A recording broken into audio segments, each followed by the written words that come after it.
قاعد تقول لي وأنه اليوم السيارة اللي تجيبوا فيها أنتوما هي سيارة مكتملة شروط السلامة، والسيارات اللي قاعدين جايين عن طريق المستعملين بطبيعة الحال عن طريق الFCR ينجم يكون فيهم خلل على مستوى الرقابة. يا سيدي هذا قال لك السيارات اللي موجودة في تونس مكتملة فيها الشروط متاع السلامة، على أساس السيارات اللي موجودة في أوروبا غير خاضعة للكنترول تكنيك وما تتوفرش فيها الشروط. نزيدوا نسمعوا شنو قالوا. ينجم يكون إذا كان سيارة مستعملة وجاية داخل التراب التونسي ايش معناتها؟ ما نعرفش أنا مصدر استعمالها وشنو كيفية استعمالها قبل. قال لك السيارة اللي جاية من الأوروب ما نعرفش مصدر استعمالها وشنو كيفية استعمالها. باهي كيفية استعمالها اللي في الأوروب الانفراستركتور تهرب بتونس هروب، معناها السيارات هنا تمشي في كياسات زربية سواء في ألمانيا إيطاليا فرنسا بلجيكا نامبورت كيل بي أون أوروب، الكهرباء تمشي في كياس مستوي وباهي، مش كما في تونس من حفرة الحفرة والطبعة وحالتها حليلة والدودان علوها مترو. نزيدوا نسمع. ينجم يجي عندكم انتوما مثلا ينجم يجي عندنا ونجم نلقاو حتى نجم نعطيك أكثر من هكا. هي سيارات أولا مستعملة عندهم القانون يقول إلى 5 سنوات، أربع 5 سنوات الكهرباء تبدأ تقدم شوية تدخل للتصليح ديجا. فهمتي؟ يا سيدي قال لك الكهرباء في الأوروب كيف توصل عمرها 4-5 سنين بدات تقدام ودخلت للتصليح.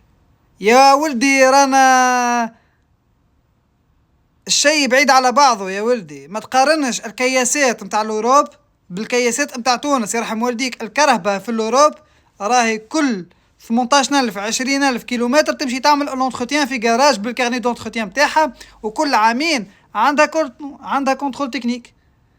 والكنترول تكنيك هنا جو به ونعرف ايش قاعد نحكي، خاطر كيف تحب تحكي لي باش نحط لك مثل وتقول لي اسكو هذوما خاضعين للشروط بتاع السلامة في تونس ولا لا.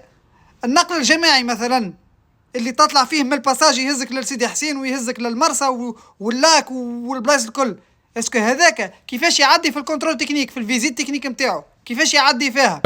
السيارات لا تخضع لمحاضر القبول. ساعات يجونا دي موديل احنا اون با هومولوجي، وساعات يجونا دي موديل بيدو المصنع ما رخصلناش باش نداولوها في تونس.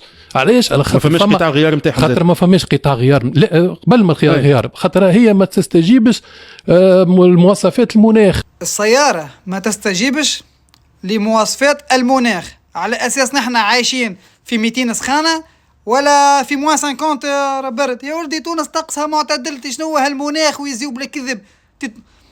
راهو يحفظوا في كلمتين ويعاودوا فيهم، معناها ماهوش فاهم فاش قاعد يحكي السيد هذا. اقسم بالله لو فاهم محفظينه ايش باش يقول وكهو هاو نعطيك من الاخر. كذلك زاد فما ولات تجاره معناتها موازيه، كذلك ما عندهاش نفس حجم الضرائب، ما عادش يساعدهم. انت تاخذ كهرباء عمرها 8 سنين من هنا وتتباع في تونس بسوم ارخص من اللي يبيعوا فيه هما، هكاك باش تكسرهم هما هالمافيا هذوما. هاوك علاش بيت القصيد جا هو راه في الاخر مورا في يقول لك تبع السارق للباب الدار، احكي وبعديك جا التجاره الموازيه. فوالا.